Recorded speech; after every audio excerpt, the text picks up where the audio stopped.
Welcome, Devil Sniper here, and today I'm bringing you episode number 9 of our career mode with West Ham United. And straight away, we're going to get into the first game of the episode. 2 games in this episode. The first game is against newly promoted Wigan Athletic. Got themselves into the Barclays Premier League, and we will be facing them today. So hopefully we'll be able to pick up some much needed points because we're doing extremely well at the moment, and I just want to keep that run going. I don't want to have any silly little slip-ups and end up losing 1-0 or anything like that. I just want to keep the run going, keep getting the points on the board, and keep ourselves in that contention for, of course, that European slot. Nothing really special about the Wigan side, but when you look at our side, it's absolutely audacious, to say the least. Going with the 4-1-2-1-2 narrow, the midfield looks very dominant, and that back four is really quite impressive. Matthews, Reed, Tompkins, and of course, Krezers, backed up by Adrian in goal. Obviously, Matthews does have to work on some of his technical side of the game. He does get out of position quite a bit of late, and it's something he has been working on, so hopefully as the season progresses we can put that right for him. But it was Wigan who came out made quite a strong start, swinging the crossing, but nothing really came from it. Defensively we were just so astute. Valencia picking up the ball, going inside the box, no one really providing any real support. Then Sacco comes flying in and just miscontrols the ball and is unable to slot the ball home. Not the most exciting game, it has got to be said. Again, Wigan on the attack there, nice opportunity for him. A little bit more composure, could have stuck that in the back of the net. And a huge tackle there, I think that was from Chiata, I didn't actually see the name pop up. Plays a beautiful ball into Sacco. Sacco just opens up the afterburners, plays the ball in. Valencia on his left foot just gets it all wrong. He completely got it wrong, and unfortunately the opportunity wasn't stuck away because it deserved a goal, to be fair. It was a great move, but unfortunately the first half finishes with a 0-0 scoreline, and I've got to say, probably the most boring game I think I've ever had the misfortune to take part in. We just couldn't get anything going. Wigan literally just throttled the midfield. They absolutely throttled it. As you can see, they were trying to go out and waste time. They cut back inside with the ball. They have a little bit of a shot there, but that's not really going to beat Adrian, to be fair. But it was just a horrible game. Matthews breaking down that right-hand side, looking to cut inside, plays a delightful ball in front of Enna Valencia, but that was just our luck. The ball was just a fraction too pacey and just in front of our Enna Valencia, which was a great shame. And unfortunately, that is how the game would finish. A very disappointing and very upsetting 0-0 scoreline. Of course, Wigan Athletic are going to be ecstatic. I'm personally not, but I will give man of the match to Winston Reid because he played a very solid game. Great leadership at the back there.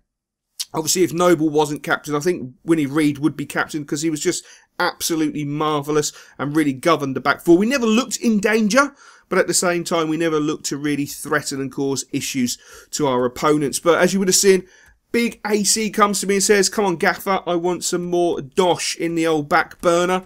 Well, to be fair, I'll give you some more dosh. You know, I like Andy Carroll. I think he's a fantastic player. We're currently keeping him injury-free. Unlike, obviously, Sam Allardyce had a lot of problems with AC, not keeping him injury-free. So at this moment in time, we have managed to keep him injury-free, which I think is fantastic. We're going to have a look at the squad report because it is the new month, and I do like the squad reports. It's not going to be an in-depth squad report because nothing really, again, has amazingly happened with the squad report. The boys are developing at a very steady pace. You know, a few boys are you know, unhappy. Feels he should play more. To be fair, we've only played about 8-9 games, so he's missed like 1 or 2 games throughout the season already, and he's a little bit disappointed, which I think's a little bit silly in my personal opinion. But you know, I'll take down onto one side, have a little bit of a quiet word with him, and I'm sure we can rectify the situation. The same with Sacco. I'll have a quiet word with him. I'm sure we'll sort the situation out. The boys have got to understand squad rotation, and there is no guarantee every week that your name will be on that squad sheet. You know, you've got to prove to me in training that you're worth, you know, a place in the team, that you can justify wearing the claret and blue. Because if you don't give me 100% in training, how can I trust you to give me 100% on the pitch? And that's all I ask from my players, is to give me 110%. I've upped it by 10% because I always like that additional 10% that you can never ever have.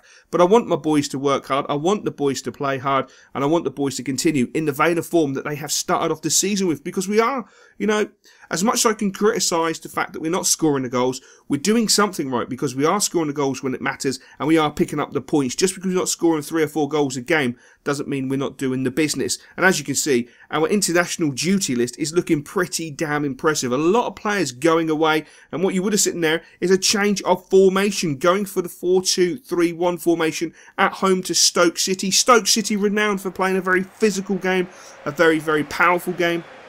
And even though they are sort of languishing down in 11th position after 7 games, and we are sitting in the heady heights of 2nd, I don't want them to think they're going to get an easy ride, and that's why I changed the formation. I want Marky Noble to be my deep line playmaker, obviously Kiarte to be my box-to-box animal, and then in front of them we've got Sacco, Downing, Mbolo, and of course the big man AC up top, who will cause people so many problems. I mean, on their day, if they're all flying, then Stoke could be in trouble, but we can't underestimate Stoke. They are a decent side, they're a formidable side, so hopefully we can put the wrongs right from the Wigan game, because a 0-0 scoreline is just not acceptable of a team of Wigan standard. We need to be winning games, but as you can see, nice ball from Chambers into Downing. Downing cutting inside onto his strong left foot, fires the shot in. Begovic with a great save, but then Mbolo follows up with a nice and simple finish to give us a deserved 1-0 lead. Great play by Stuart Downing. He is absolutely flying at this moment in time. I can understand why he's disappointed he's not playing more games, but as I say, we played 7 in the league. We played a cup game, so it's 8 games, and he's only played 7, so he actually has only missed 1 game, and he's disappointed. But at the same time, I don't want him to get a silly injury. I don't want him to pick up any silly injuries, and I want him to keep playing at that level. Chambers with a bit of a rash tackle there, but Arnautovic didn't go down. I think if he'd gone down, the referee would have been awarding a penalty, but great control there from Downing, knocking the ball into Kiarte, and Kiarte with a fantastic cross. That's the only way we can describe that, because if that's a shot, the boy is going to get such a rollicking, and he will be doing some extra shooting practice on the training field. But fantastic defensive unit as we have. Sees off Stoke City as we go into half-time with that deserved 1-0 lead. But you've got to say, Downing at this moment in time, he's just a different level. His control, his actual, the way he's playing, it's just astounding. He really is at this moment, pushing probably for player of the season. Even though he's only won 1 man of the match at this moment in time, which is a little bit ludicrous. But Sacco picking up the ball deep, knocking it through to Mbolo.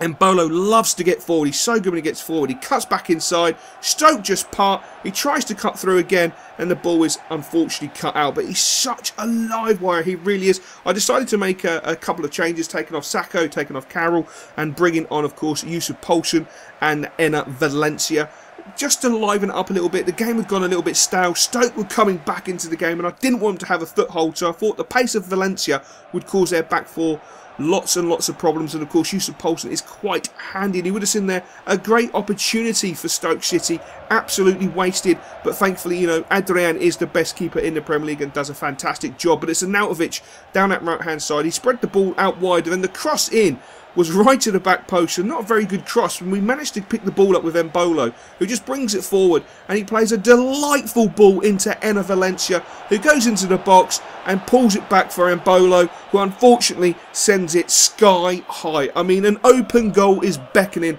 and he has the misfortune to stick it sky high. Then Poulsen latching onto a mistake by Charlie Adam and just bombing forward. Adam has not got the pace to keep up with Poulsen. He cuts inside, Stoke open up, and he just slots the ball home with a fantastic goal. It literally was absolutely brilliant. The boy is so capable. I see him doing it in training. He's so strong. He's so agile. And if you give him half a chance, he will punish you. And I've got to say, the man of the match in the Stoke game has to be Mbolo. I mean, Stuart Downing was phenomenal. But Mbolo, the lad is 18 years old. He's impressed me so much. He's such a talented player. He really is. And I can't wait to see him grow. So I'm going to leave you with the league table while you ponder everything. Have a little look at that league table. And of course, I will join you in episode 10 on Tuesday.